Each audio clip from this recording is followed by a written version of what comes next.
Hi, friends. It's Julie Golding Page, independent Stampin' Up! Demonstrator here in St. Stephen, New Brunswick, Canada, along the tidal Scoodic or St. Croix River, the traditional territory and home of the Passamaquoddy. And I'm grateful that they share this beautiful place with us.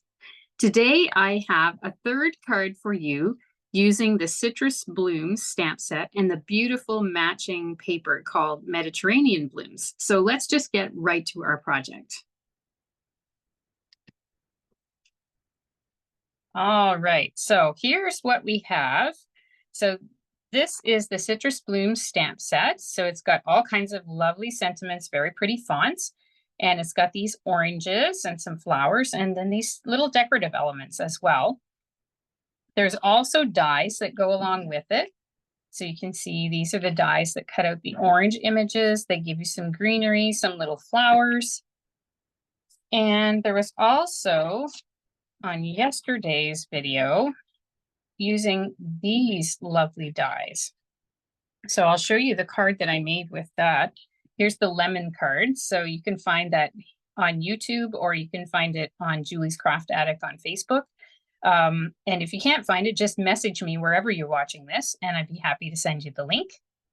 So that's that one. And then there was this card that I made on Monday. So this one I used Stampin' Blends markers to color in the oranges. And I'm going to do more of that today on this particular card. So we're really giving it a Mediterranean flair here today, because we're going to be using the blues in the background that look really quite Spanish or North African to me. So let's get right to our project and we will get started. So Citrus Blooms. So the first thing we're going to do is open it up here, and we're going to get the stamp out that says all the love. So there it is.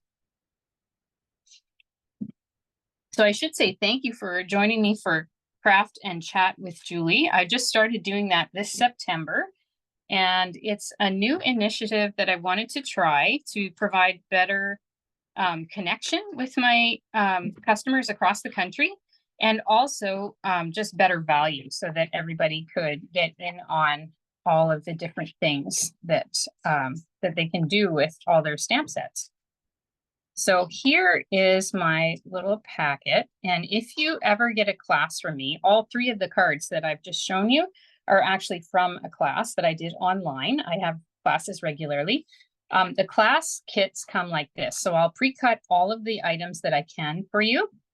And then from there, you add the ink and the stamps and the adhesives, and we do them together on an internet call, so on Zoom. And you don't have to have Zoom to be able to participate. Okay, so here is my little label that I made. I just cut a little rectangle, and then I used a hole punch to put a little hole in the end. So very simple, but it makes it so it can be decorative. And I'm going to get out my ink next, which is Tuxedo Black. So here's Tuxedo Black. So the reason I am doing this video ahead of time instead of live on Facebook this week was partly to try something new. So I wanted to try it this way.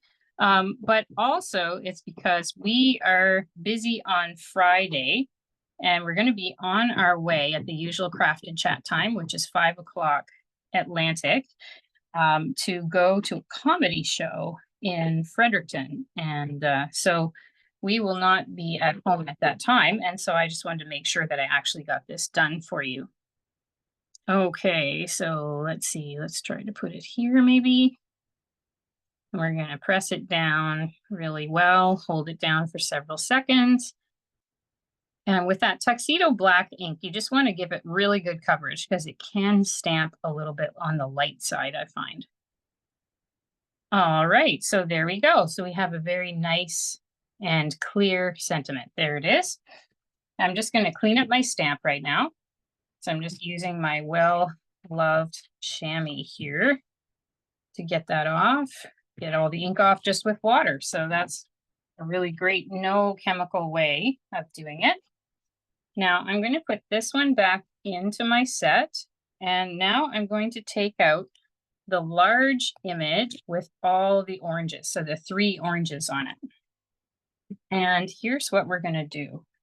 We're going to use a larger block, that can accommodate it. And this one is block E, if you can see that there on the camera. So this is block E that will fit it really nicely. I think like that ought to do it. And so I'm going to go back to my packet and get out a piece of very vanilla paper. So it's going to be this nice rectangular one. And then I'm going to coat up my image really, really well, because I definitely want lots of ink on this. So let's just go ahead and go for it. And while I'm doing that, I'll tell you about my holiday classes. So I've got my holiday classes both in person and online. I've got them on my website now, juliescraftaddict.com. And they are all the way through December. So if you're interested in a class, I've got all kinds of things, everything from making a piece of jewelry to card making to a little bit of home decor, a Stamp-A-Stack. I've got a kit class. There's all kinds of different things on there. And I'll probably be adding more as we go along. I'm working on something now that's a piece of Christmas decoration that you could put out on your table or your mantle. And I'm really excited about the possibility, but I have to figure out a few of the details before I can say for sure if I'm going to offer it. But it's something I made once in the past, and I just have to see if I can get all the ingredients, so to speak, before I can decide if I can offer it or not. But I hope so, because it was a really, really cute class. So we'll see if we can do that. Anyway, stay tuned for that, and I'll see if I can get to that. All right, so I'm going to press this down really, really well. I find with these large images, you have to make sure that you don't just press on the edges like I'm pressing now, but also right in the middle, because sometimes the middle won't quite go. Oh, but that worked really well. Look at that. Very nice and very clear. So I'll just quickly clean up my stamp. And the next thing we'll do is go directly to coloring. Okay, so we'll do the coloring. I should say also about Craft and Chat. It's every Monday, Wednesday, and Friday. So you can join me over on Julie's Craft Addict Facebook page, or you can find the replays a little bit later on juliescraftaddict.com on my website, and also on my YouTube channel. So you can find me in all of those different places now, which is really good. So wherever you like to watch, you can find me there. So the first one I'm going to use is this one, which is Light Pumpkin Pie, and I'm going to use the brush tip. So I'm just going to color very quickly all three of these oranges. That's all I'm going to do very, very quickly. And I love these alcohol markers because you can color over the same spot. You can blend with them, and whatever you do, you just don't get those lines everywhere that you get with regular water-based markers. It's because the alcohol evaporates and doesn't leave those lines for you. So I really like the alcohol markers. They're my favorite ones to use. And we're just going to do this really quickly. We're not going to take any great amount of care there. We're just going to go for it. And that's why I'm using the brush tip too. I'm just trying to kind of stay inside the lines, although if you miss it here or there, that's totally fine.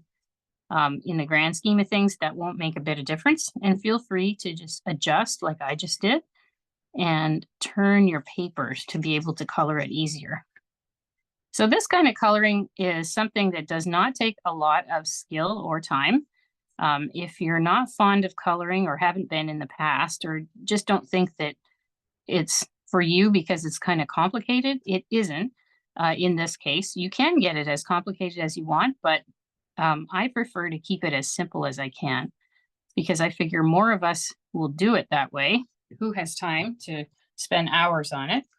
And also, it's just kind of my style to be able to make cards in a short amount of time. I don't want to take all day to do it. So here's Dark Pumpkin Pie. Now, having said that I like to keep it simple, I'm going to add a bit of nuance here. So I'm using the fine tip, and I'm just going to put little dots on all of those dots you see right on the oranges. Okay, so very simple. You don't have to hit every one. See, I'm just doing it really quickly here. It's just to get the overall effect. You don't have to fuss about it. There's no wrong way to do it. It'll work out. And here's where I usually like to say, if you're somebody that likes to kind of have everything all tied up and know everything in advance and how it's going to go, and you want it super orderly, maybe a type A personality, right now you're probably thinking, what is she doing? This is really a big mess. Why is she doing that? And I totally get it if that's what you're thinking. You have to just trust the process. And I think you'll see that it comes out really well when I finish. So don't despair and don't give up. It's going to work out. It just takes a little bit of time. So we're just going to add these little bits of shading in a very simple way. And then we are going to blend everything together. Again, very, very simply. I've taken a couple of coloring classes in the past, and it's amazing what some of the paper craft artists can do. But honestly, taking that long to do stuff is not really my thing. I like to keep it as simple as I can and as accessible as I can. So see, that's all I did. I just dotted there. Now I'm going to take this same marker, which is, once again, dark pumpkin pie, if I can get it in the focus there. This time I'm going to use the brush tip. So I'm just going to brush in a bit of color, kind of where these dots were. Okay, so that's all I'm going to do. Not really anything complicated. Okay, and again, I'm just going really quickly here, not taking any amount of time.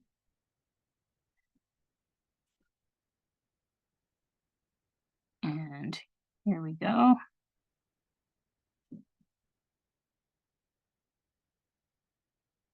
Okay, so I'm just going to add a little there.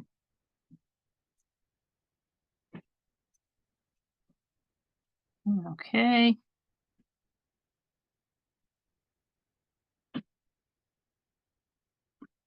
And let's see if we can get that almost done here.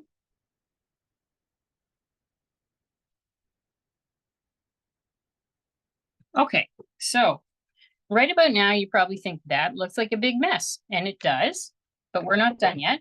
So we're going to take out our light pumpkin pie once again, and we're going to use the brush tip again. And we're just going to make little circles along the edges of where we filled in the dark. Okay, so just little circles to blend that in, just so it won't be a big line anywhere. Okay, so just little circles. And then we're going to quickly brush in the color to fill in the rest that we didn't cover with circles. And that's all we're going to do. Okay. So what we're doing there is just creating a little bit of blending and shading, but not too much. We don't want to overtake the whole thing. We just want it to have a little bit of nuance here. And then we're going to quickly brush in the color over the whole thing to blend it in that much nicer. And go on to the next one.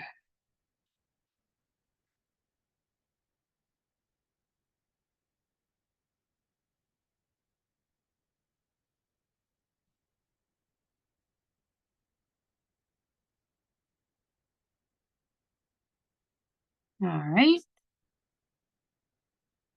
Okay.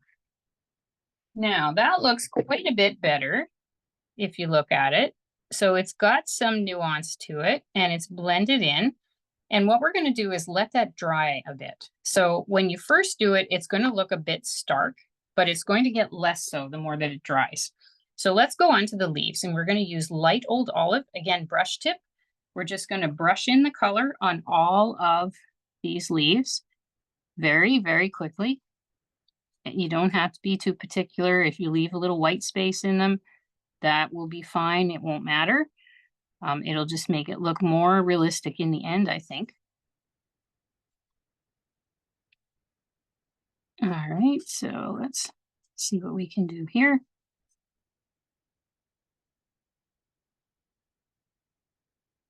Okay.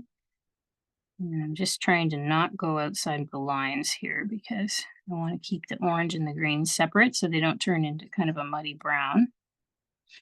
There is a color lifter that you can get to use, but I prefer to keep the colors separate as much as I can because the color lifter, while it works, it can also blend your color out past where you want it to be in the picture, out past the line, because it just flows with the where the alcohol has gone, and sometimes that isn't what you want either.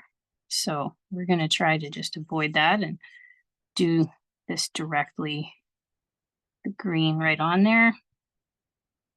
And we're going to color this one. So you can see you don't have to take a lot of time or care with it, just reasonably careful, and that should quite do it. All right. Okay, so now the next thing we're going to do is take our other old olive. This one's dark. We're going to use the fine tip. And much like we did before, we're just going to cover over the black lines. So I'm going to outline the veins that are here in our leaves, just so we have a little more definition. And again, you don't have to be perfect. It's really the overall effect that you're looking for more than the specifics anywhere. If something's a little bit rustic looking or distressed looking, actually it'll just make it more realistic, I think. So you don't need to worry about that. And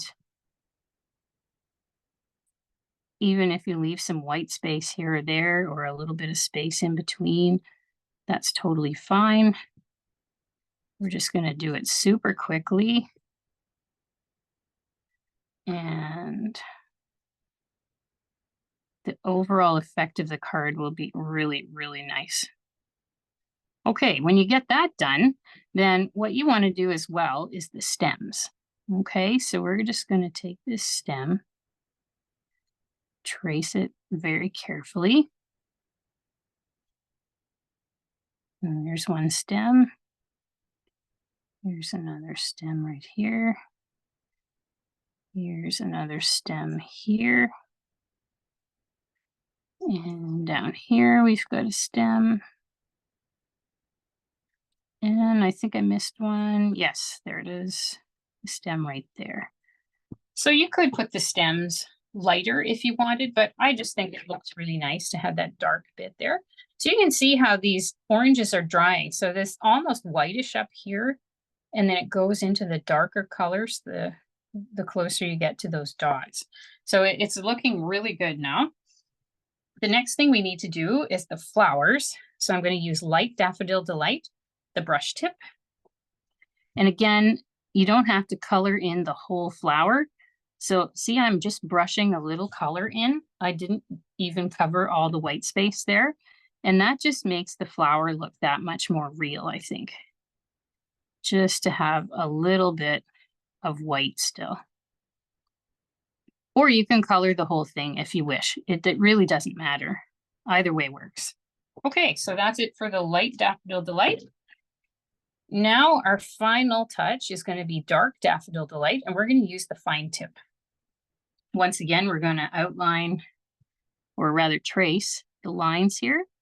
And I'm just going to go over them 2 or 3 times to make them that much darker. With alcohol markers, you can do that. And then I'm going to color repeatedly in the center. All right. So we're just going to do that on all the flowers. So this is not going to take long at all. We're going to color in the lines on the buds to give them a little extra oomph and definition. Okay, make sure I'm in the frame. Sorry if I'm going outside. I'm actually above my phone, so I'm trying to keep my phone in the frame and also, or keep my card in the frame and just pay attention to what I'm doing here, but sometimes I get a little distracted. Okay, so here we go. So that is it. So the next thing we're gonna do then is go ahead and cut that out. So let's do that. Let's get our die. So that's gonna be the large die. Now let me see if we can do that in the mini machine. We might be able to. Let me see if we can. I haven't tried this, but I'm gonna give it a go and see if it'll work. If not, I'll use my larger machine and just need to go off screen for a moment. Okay, so we put that on there. Yeah, I think it'll barely fit, but it will.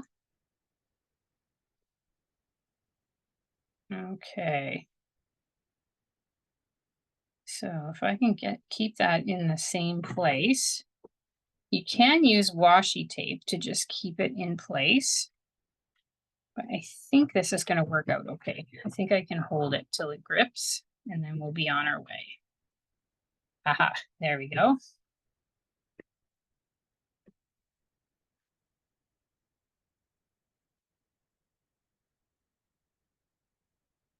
All right, so we got that done. So that's our only die cutting that we need to do for this card right now. And there you go. Look at that. Looks beautiful, doesn't it? So if there's any kind of irregularities in the color, you can see how that actually helps and it makes it look more realistic, which is really kind of counterintuitive, but it's great how that works. Okay, so that is done. Now what we need to do is start putting together the rest of the card. So first of all, I've got this Night of Navy ribbon here, which is beautiful. It came out last year in the Christmas catalog, and it's Night of Navy and Gold glittered ribbon. So it's 1/2 inch wide, and I find that's really, really nice for this. So we're going to feed that right through our little hole there. It's a pretty rigid ribbon, so it'll come right through that hole for you. All right, so we're just going to tie that once, and we'll trim it when we get it on the card, when we know how big it needs to be. And this particular piece here, this postage stamp type one, that makes it sort of look like a postcard when you put it together. This is done with the perennial postage dies, and I really like those. They come with many different sizes of squares and rectangles that look like postage stamps. This one is, I think, the biggest one, biggest or second biggest one. And so you get lots of choice. We're going to take our lovely Mediterranean Blooms paper, and you can decide which one you want to use, which side of it.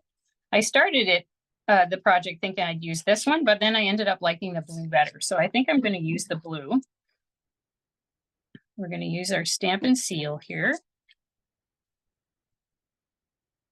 And we'll get that on. Okay, so here we go. Very simple.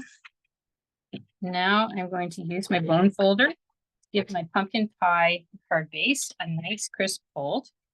And now we can layer on all the pieces. So I'm going to use dimensionals here. And I'm going to put 4 on the corners, so 1 on each, and then 1 in the middle so that it doesn't press down too much and make the card sag sort of in the middle and have this weird bow in the middle. So there's that. And I'll just sort of eyeball where I want this to be. That's close enough, I think. All right. And then I'm going to put dimensionals on the back of my oranges here. And you can see how the alcohol markers actually bleed through. So it's a good idea to have something underneath your project when you're working on it, just to make sure that it doesn't go through. Okay, so I'm going to want that kind of up here in the corner. It's got to be within the confines of the pumpkin pie card so that the card will fit in the envelope. And then this piece will go down here. So I'm going to make this a little more decorative. And I'm going to just cut an angle at the bottom there. So very simple, but it makes it look cute. And now I can kind of see I need to cut my ribbon a bit too. So let's make that a fair bit shorter, I think. Okay. Yeah, that looks pretty good. We'll go with that. And that's it for the scissors. So I will want to have a couple of dimensionals on there too. So I'll put one on the end and one on the other end. And now I think I can go ahead and stick on my oranges. So I'd love to hear what you think of this method of coloring. Um, I just find that it adds some nuance to everything without taking all day or being overly complicated. And I don't know about you, but I like things that are more on the simple side than the complicated side when it comes to just having fun and making cards. And also, if you want to make more than one in a day, you don't want to be tied up doing it all day long. So I find it's just really nice to have it not that complicated to do. Okay, so there's that. And now we have one more touch to put on there, and that's our embellishments. We are going to use these ones, which are called Opal Rounds Assortment. And you can see I've used most of my pack because I really like them. So they have these clear whitish ones. They have this light yellow one, and then the navy, and they come in the two sizes. So I'm just going to use the larger navy ones here, and I'm going to put them as the center of the flowers. Now I know the flowers aren't really blue, but I'm going to do that so that it unifies our card. So we've got blue here, blue in the paper, and then the blue there picks it up in the oranges as well, in a way that white or yellow would not. And then I'm going to add two more little bits of embellishment, and one is going to go here. And then another is just going to go there. So I've got not an even number, an odd number, 1, 2, 3, 4, 5, and I've got the two sizes. And I would just like to have an odd number because in design that tends to work better. So that is the end of our wonderful project. If you need any of these supplies to make this project, I'd be happy to help you if you don't have a demonstrator already. Just send me a message or leave me a comment here. That would be great, and I would love to help you out. Again, I have classes that are available, and you're most welcome to check them out on my website, juliescraftaddict.com. And I just want to say thank you for joining me today, and I hope you have a wonderful weekend. See you next week. Bye for now.